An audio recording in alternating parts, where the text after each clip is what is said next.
श्री राम जय जय राम।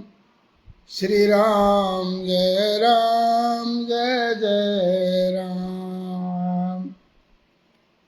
श्री राम जय जय राम। श्री राम जय जय राम। कथा प्रारंभ होते है, सुनो वीर हनुमान। आसन आन विराजियो, पवन पुत्र बलवान, सियावर रामचंद्र पद जय। शरणम शंकर हरिओम, जय जय सिया राम। हरि अनंत हरि कथा अनंता, कहे सुनै बहु विधि सब संता।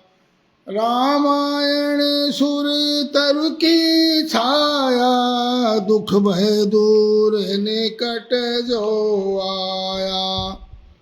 रामायण सुर धेनु समान, दायक अभिमत फल कल्याणा। रामायण अद्भुत फुलवारी, राम भ्रमर भूषित रुचि भारी। कलयुग तरनी उपाय न कोई, राम भजन रामायण धोई। रामायण सोने किए सिद्ध होत सब काम, है सबको कल्याण दार। पढ़ सुन ले विश्राम, सियावर रामचंद्र पद जय। शरणम शंकर हरिओम, जय जय सिया राम। मंगल भवन मंगल हारी, उमा सहित जय जपत पुरारी। प्रवेश नगर कीज सब काजा, हृदय राखी कौशलपुर राजा। जहाँ के सुमरन तेरी पुनासा, नाम शत्रुघ्न वेद प्रकाशा। विश्व भरण पोषण कर जोई, ताकर नाम भरत अस होई। देहिक देविक भौतिक तापा, राम राज नहीं काऊँ व्यापा। जे सकाम नर सुनहि जोगामहि, सुख संपत्ति नाना विध पावई। सुफल मनोरथ हो तुम्हारे, राम लखन सुन भय सुखारे। जय सिया राम जय जय सिया राम। जय सिया राम जय जय सिया राम। मंगल भवन अमंगल हारी, द्रवहु सो दशरथ अजीर बिहारी। दीन दयाल विरद संभारी, हरहु नाथ मम संकट बारी। सिया राम। गोरखनाथ जी जय श्री राम।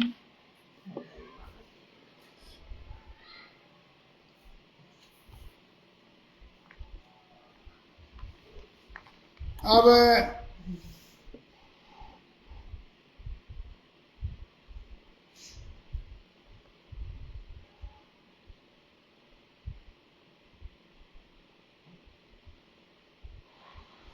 सुमंत जी ने रथ को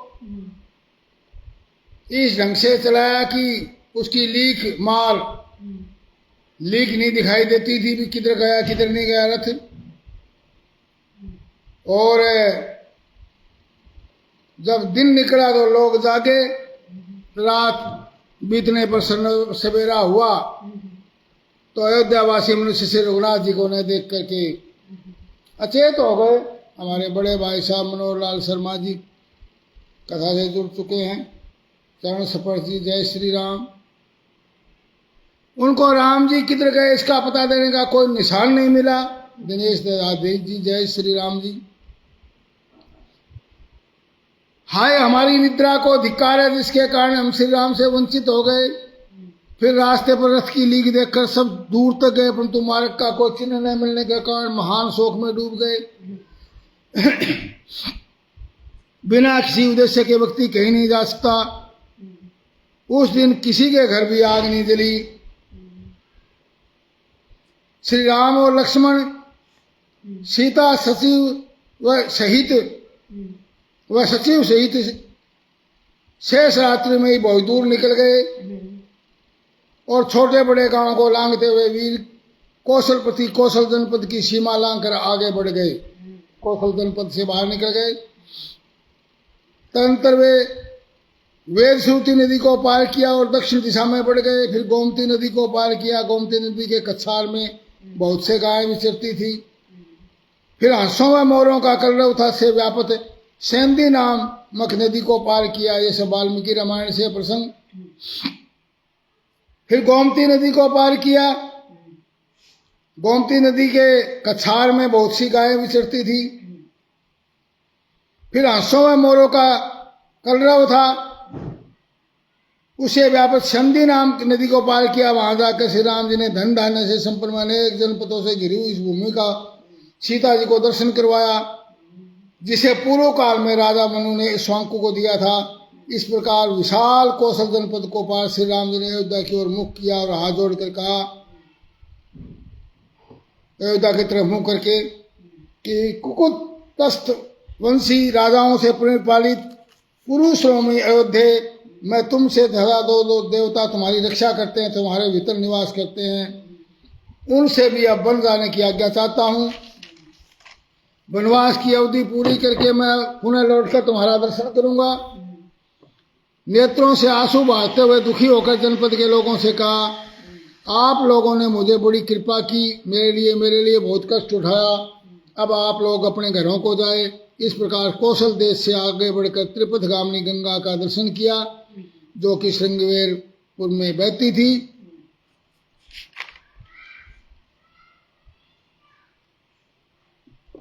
सीता सचिव सहित दो भाई, श्रृंगवेर पूछे सब जाए।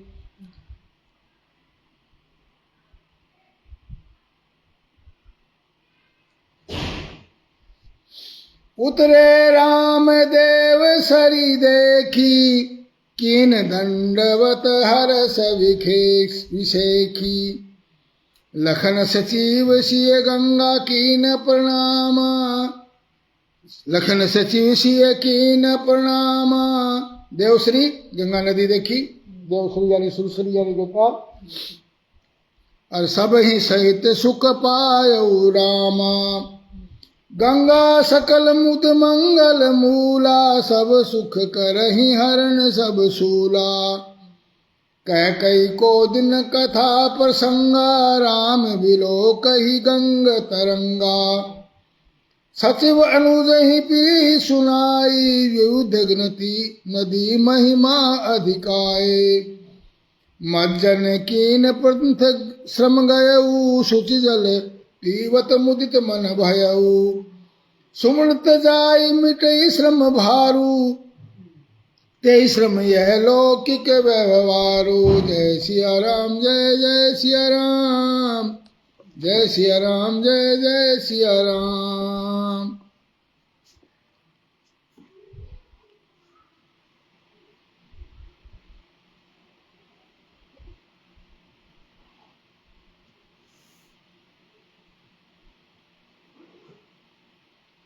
और उधर जो लोग हैं, राम दरस हित नेम वर्त करने लगे नर नारी, और मनो कोख कोकी कमल दीन विहीन तुम्हारी। सब स्त्री पुरुष रामचंद्र जी के दर्शन के लिए अयोध्या में वापिस आ गए, और तो चारा नहीं बचा, और दर्शन के लिए नियम और व्रत करने लगे। ऐसे दुखी हो गए जैसे चकवा, चकवी और कमल सूर्य के बिना दीन हो जाते हैं। और सीता जी मंत्री से दोनों भाई श्रृंगवेरपुर जा पहुंचे। वहां गंगा जी को देखकर श्री राम जी रथ से उतर पड़े। बड़े हर्ष के साथ उन्होंने दंडवत की। चौथा दिन है, चौथे दिन श्रृंगवेरपुर जा पहुंचे। अनेक कथा प्रसंग कहते हुए और लक्ष्मण सुमंत्र और सीता जी ने गंगा जी को प्रणाम किया। रामचंद्र जी ने सबके साथ सुख पाया। गंगा जी समस्त आनंद मंगलों की मूल है। वे सब सुखों को करने वाली और सब पीड़ाओं को हरने वाली है। और अनेक कथा प्रसंग कहते हुए श्री राम जी गंगा की तरंगों को देख रहे हैं। कह कई कठिन कथा प्रसंगा राम मिलो कई गंग तरंगा। रामचंद्र जी गंगा की लहरों और तरंगों को देख रहे हैं। सियावर रामचंद्र की जय। इसके बाद सबने स्नान किया। रामचंद्र जी ने छोटे भाई लक्ष्मण जी को और सीता जी को देव नदी गंगा जी की बड़ी महिमाएं सुनाई। इसके बाद सबने स्नान किया। सारे सबकी थकावट दूर हो गई। पवित्र जल मन पीते मन प्रसन्न हो गया। उन जिनके स्मरण मात्र से जन्मने और मरने का महान श्रम मिट जाता है, उनको श्रम होना केवल ये लौकिक व्यवहार नरलीला है। इधर यह सुधि गूह निषाद जब पाई,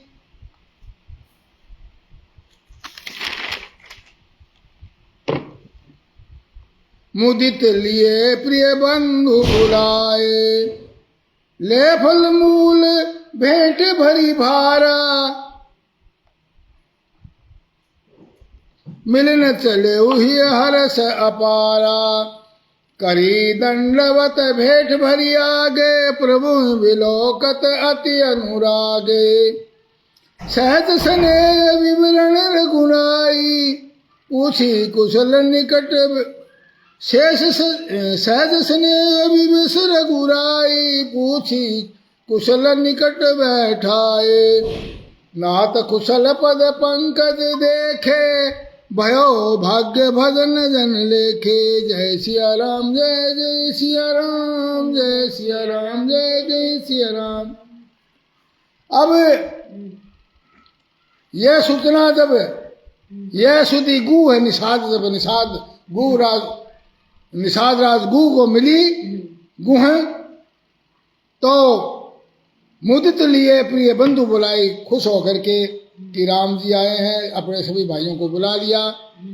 लिए फूल मल भेंट भरी भारा, मिलन चले फिर हर्ष पारा। हृदय में प्रसन्नता धारण करके फल फूल और सब लेकर के भेंट उपहार लेकर के चल पड़े मिलने के लिए राम जी से।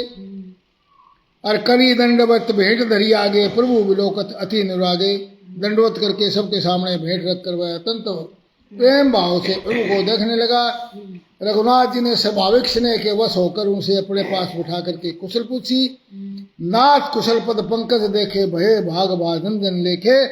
देव धरणी धनु धाम तुम्हारा, मैं धनु नीच सहित परिवारा। बोले हे नाथ कुशल पद पंकज देखे, आज आपके चरण कमलों के दर्शन से ही कुशल हो गए हैं। आज आपके चरण कमलों के दर्शन हो गए, उसी से मुझे तो कुशलता हो गई है। आपके चरणार बिंदों के दर्शन कर आज मैं भाग्यवान पुरुषों की गिनती में आ गया हूँ।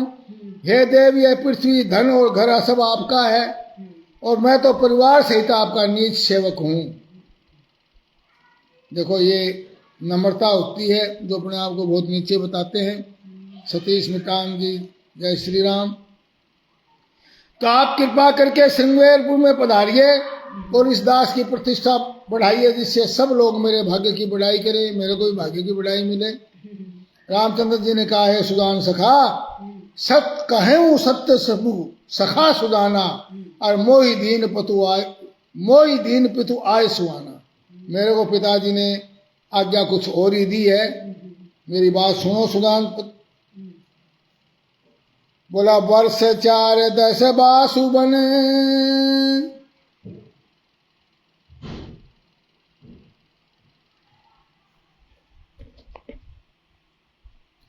मुनिव्रत वेश आहार, ग्रामवास नहीं उचित सुनी।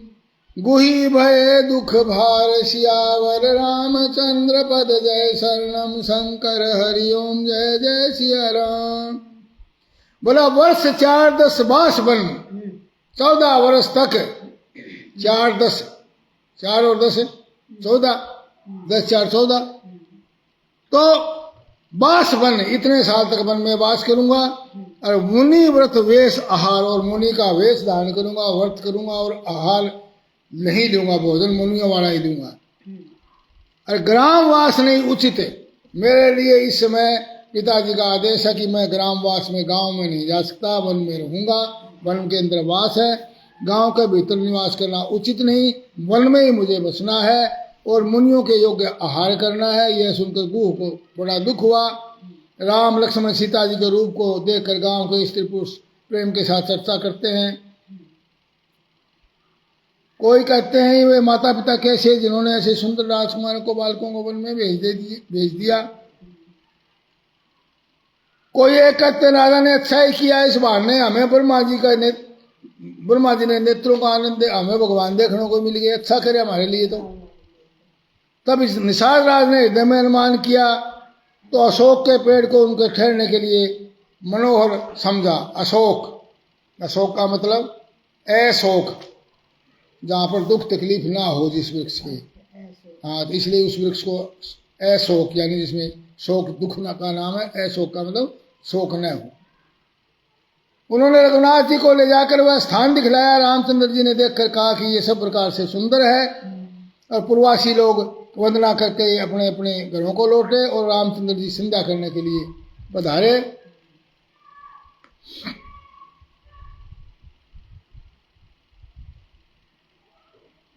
सिय समंत भ्राता सहित कंद मूल फल खाय, शयन कीन रघुवंश मणि पाव पलोटत भाय, सियावर रामचंद्र पद जय शरणम, हरि ओम जय जय सिया राम।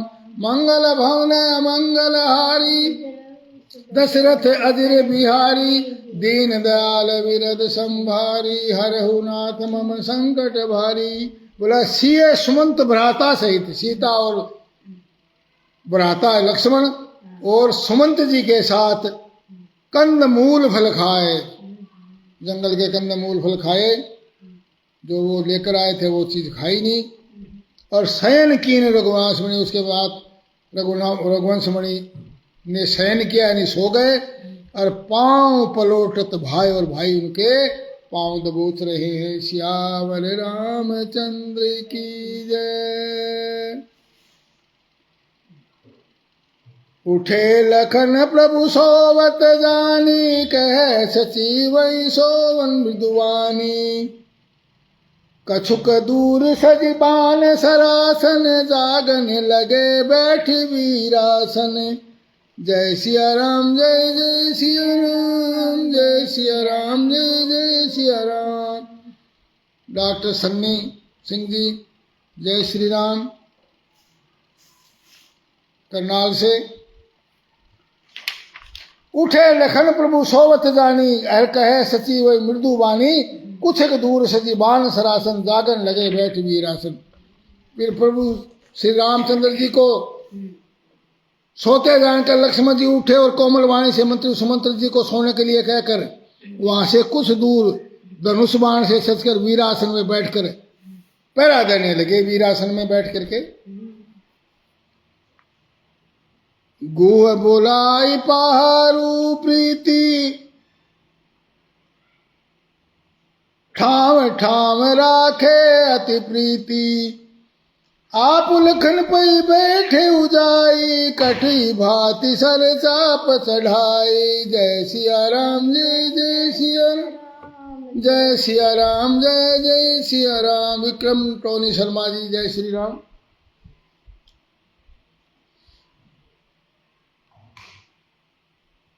गुरु ने विश्वास पात्र पहरेदारों को बुलाया और अत्यंत प्रेम से जगह जगह नियुक्त कर दिया चारों ओर। और आप कमर में तरकस बांध कर धनुष बाण चढ़ाकर लक्ष्मण जी के पास जा बैठा। और प्रभु को जमीन पर सोते देखकर निषाद राज गु के हृदय में बड़ा विषाद हो गया, निषाद के विषाद हो गया, दुख हो गया। सतपाल वत्स जी, जय श्री राम। उसका शरीर पुलकित हो गया, नेत्रों से प्रेम आंसुओं का जल बहने लगा। वे प्रेम से लक्ष्मण से कहने लगे, गो भगवान को जमीन पर लौटते देखकर, सोए हुए देखकर, भूपति भवन सुभाय सुहावा, सुरपति सदुन लपट तर पावा, मणिमय रचित चारु चौबारे, जनुरथ पति नित्य हाथ सवारे। जय सिया राम जय जय सिया राम, जय सिया राम जय जय सिया राम। बोला भूपति भवन सुभाय सुहावा। भूपति राजा, राजा कौन? दशरथ। दशरथ का भवन जो है महल तो स्वभाव से सुंदर है, इंद्र भवन भी उसकी समानता नहीं कर सकता। उसमें सुंदर मणियों के चौबारे बंगले मानो रति के पति कामदेव ने अपने हाथों से सजाए हैं, जहां ओढ़ने बिछोने के अनेकों वस्त्र, तकिए, गद्दे और दूध के फेन के समान कोमल, निर्मल, उज्जवल और सुंदर हैं। उन चौबारों में सीता जी और रामचंद्र जी रात को सोया करते थे और अपनी शोभा से रति और कामदेव को गर्भ का हरण करते थे। ते सिया राम साथरी सोए, श्रमित बसन बिनु जाहि न जोए। मात पिता परिजन पुरवासी, सखा सुशील दास अरुदासी। जय सिया राम जय जय सिया राम, जय सिया राम जय जय सिया राम। वही सीता और माता, वही माता सीता और श्री राम जी आज घास फूस की सांथली पर सोए हुए हैं और थके हुए बिना वस्त्र के ही सोए हुए हैं सांथली पर ही। ऐसी दशा में वो देखे नहीं जाते। माता पिता, कुटुंब, प्रवासी, प्रजा, मित्र, अच्छे शील स्वभाव के दास दासियां, जिनकी प्राणों की तरह साथ संभाल करते थे, वे प्रभु रामचंद्र जी आज पृथ्वी के ऊपर सोए हुए हैं। और जिनके पिता जनक जी, जिनका प्रभाव सारे जगत में प्रसिद्ध है, जिनके ससुर इंद्र के मित्र रघुरांश दशरथ जी हैं और जिनके पति भगवान रामचंद्र हैं, वह जानकी जी भी आज जमीन पर सोई हुई है।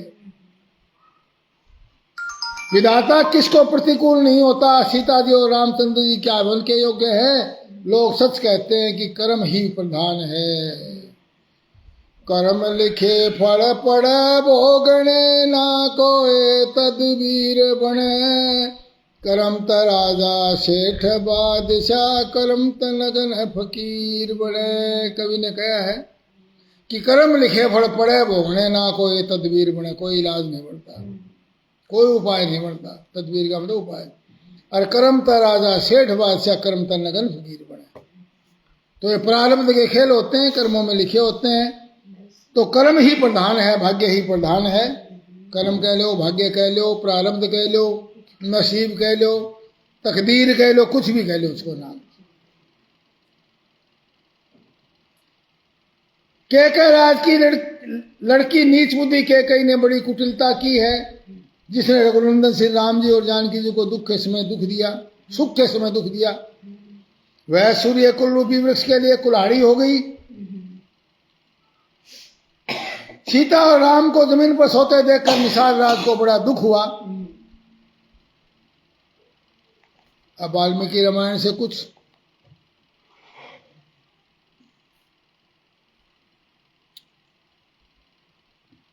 श्रृंगेरपुर में गुह नाम का राजा था, जिसका निषाद कुल में जन्म हुआ। जब उसने सुना कि श्री राम जी मेरे राज्य में पधारे हैं, तो वह मंत्रियों, बंधुओं, बांधवों सहित वहां आया। उन्हें देखकर रामचंद्र जी व श्री लक्ष्मण जी उनसे आगे बढ़कर मिले।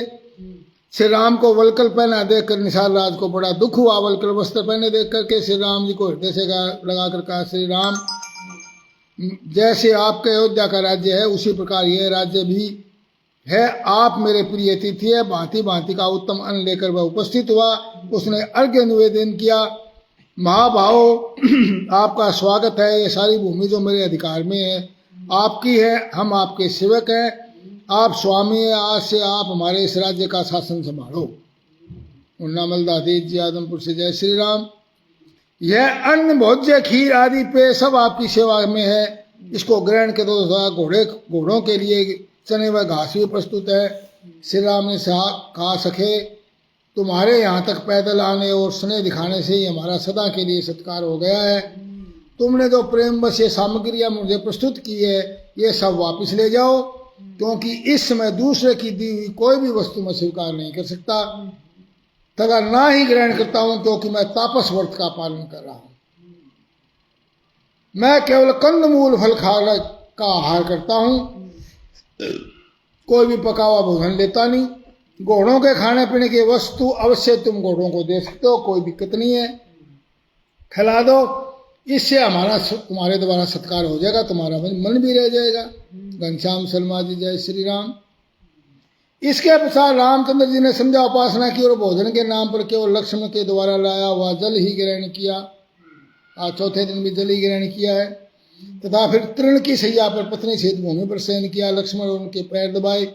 रामचंद्र जी के सोने पर लक्ष्मण धनुष्मान लेकर कुछ दूर अटकर बैठ गए और निषाद राज भी धनुष्मान लेकर वहीं सुमंत के साथ बैठ गए।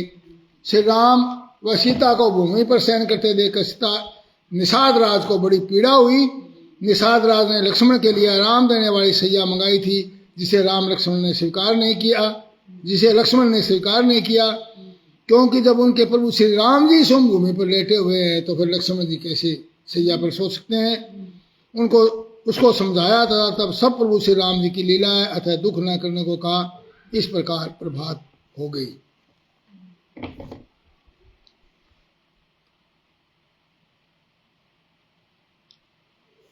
रामचंद्र जी को और सीता जी को जमीन में सोए देखकर निषाद राज को तुलसीदास रामायण से बड़ा दुख हुआ और और निषाद राज को बड़ा दुख हुआ।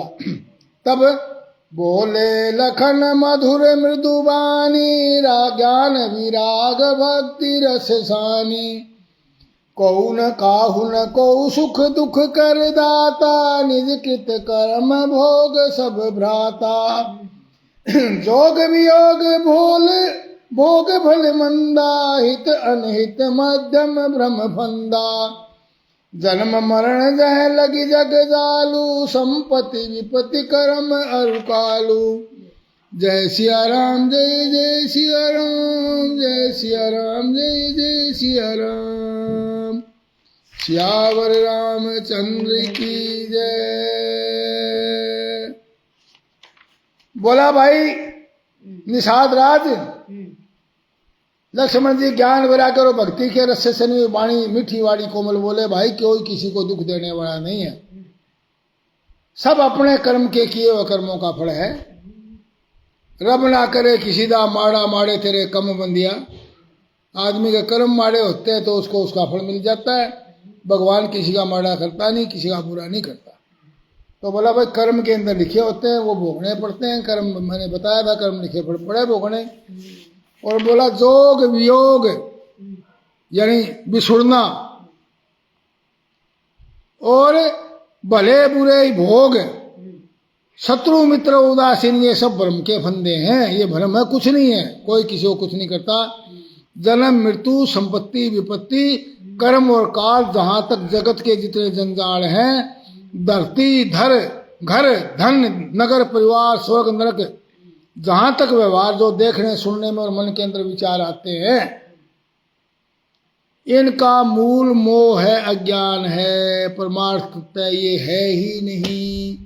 अब हमने पीछे भागवत की कथा की, भागवत में भी यही मूल सार था कि ये सब ये मोह जो दिखाई देता है हमें। भाई राजीव अत्री जी, जय श्री राम, रोहतक से। तो ये वास्तव में परमार्थ के स्तर पर हम सोचते हैं तो ये कुछ है ही नहीं, सिर्फ एक प्रपंच है, माया मात्र है, जंजाल मात्र है। जैसे स्वप्न में राजा भिखारी हो जाए या कंगाल स्वर्ग का स्वामी इंद्र हो जाए। राजा भिखारी बन सकता है स्वप्न में, और कंगाल जो है वो इंद्र का पद प्राप्त कर सकता है। और जागने पर लाभ या हानि कुछ भी नहीं, जागता है तो इसका हानि लाभ क्या होगा? स्वप्न में आई चीज का कुछ भी नहीं। वैसे ही इस दृश्य प्रपंच को, इस दृश्य संसार को देखना चाहिए, कुछ हानि लाभ नहीं। यहाँ ये सब अपना खेल है, भगवान की माया है। ऐसा विचार करके क्रोध नहीं करना चाहिए। और न किसी व्यर्थ ही किसी दूसरे को दोष देना चाहिए। ये सूत्र है। हम कहते हैं ना, भाई फलाना ने मेरे ये कर दिया, फलाना ने मेरा ये नुकसान कर दिया, ऐसा करके क्रोध नहीं करना चाहिए। कोई किसी का कुछ करता नहीं है, अपने अपने कर्म है, सब उसके पात्र मात्र है, उसकी माया के पात्र हैं और कुछ नहीं है। और इसलिए किसी में किसी दूसरे को अपने दुख के लिए किसी दूसरे को दोष देना बिल्कुल व्यर्थ है और पाप का घर है। वास्तव सब लोग मोह रूपी रात्रि में सोने वाले हैं, सोते हुए उनको अनेकों प्रकाश के स्वप्न दिखाई देते। ये स्वप्न दिखाई दे रहे हमारे को सोते हुए, अपने और कुछ नहीं है। ये श्यावर रामचंद्र की जय। ये स्वप्न मात्र संसार। और जब विवेक होता है, लोग इस परमार्थी लोग जीव जाग जाता है तो भोग विलास से उसका वैराग्य हो जाता है, और विवेक होने पर मोह रूपी भ्रम भाग जाता है। तब अज्ञान का नाश होने पर श्री रघुनाथ जी के चरणों में प्रेम हो जाता है। हे सखा, मन वचन कर्म से श्री राम जी के चरणों में प्रेम होना यही सर्वश्रेष्ठ पुरुषार्थ है। ये भी एक सूत्र है। सबसे बड़ा पुरुषार्थ है श्री रामचंद्र जी के चरणों में प्रेम होना, भगवान के चरणों में प्रेम होना। श्यावर राम। वो कोई भी इष्ट आप उसका नाम राम कह लो, कृष्ण कह लो, शिव कह लो, विष्णु कह लो, कुछ कह लो, नाम ये चीज एक सब। देवी कह लो, देवता कह लो, सीता कह लो, राम कह लो, कृष्ण कह लो, राधा कह लो, रुक्मिणी कह लो, सब सारा एक ही। कोई लिंग भेद नहीं, सब बराबर है। राम ब्रह्म परमार्थ रूपा अविगत अलख अनादि अनूपा। रामचंद्र जी पर ब्रह्म हैं। वे जानने अविगत यानी जानने में न आने वाले, अविगत तो जानने में न आए, अलख जो स्थूल दृष्टि से दिखाई नहीं देते, अनादि जिसका कोई ना शुरुआत है, और अनुपम यानी कि जिसकी और कोई उपमा नहीं कर सकते। अनुपम यानी कि मतलब उससे ज्यादा दूसरा कोई नहीं। सब विकारों से रहित भेद शून्य है। वेद जिनका नित्य नेति नेति कहकर निरूपण करते हैं, वही कृपालु भगवान। भगत भूमि भूसुर सुरभि सुरहित लागी कृपाल। अर करत चरित धरि मनुज तनु सुनत मिटहि जग जाल। श्यावर रामचंद्र पद जय शरणम शंकर हरि ओम जय जय सिया राम। मंगल भवन अमंगल हारी द्रवौ दशरथ अजिर बिहारी। दीनदयाल विरद संभारी हरहु नाथ मम संकट भारी। श्यावर रामचंद्र की जय। मास पारायण 15वां विश्राम यानी कि रामायण 1 महीने में रामायण होती है तो उसकी आधी 15वां विश्राम हो गया है, यानी आधी कथा हमारी रामायण की पूरी हो चुकी है, रामचरितमानस की। तो कथा समाप्त होते है, सुनो वीर हनुमान। रामायण वैकुंठ में आप करो विश्राम। सियावर रामचंद्र पद जय शरणम शंकर हरि ओम जय जय सिया राम। मंगल भवन अमंगल हारी द्रवौ दशरथ अजिर बिहारी। दीन दयाल विरद संभारी हरहु नाथ मम संकट भारी। जय सिया राम जय जय सिया राम। श्यावर रामचंद्र की जय। हर हर महादेव।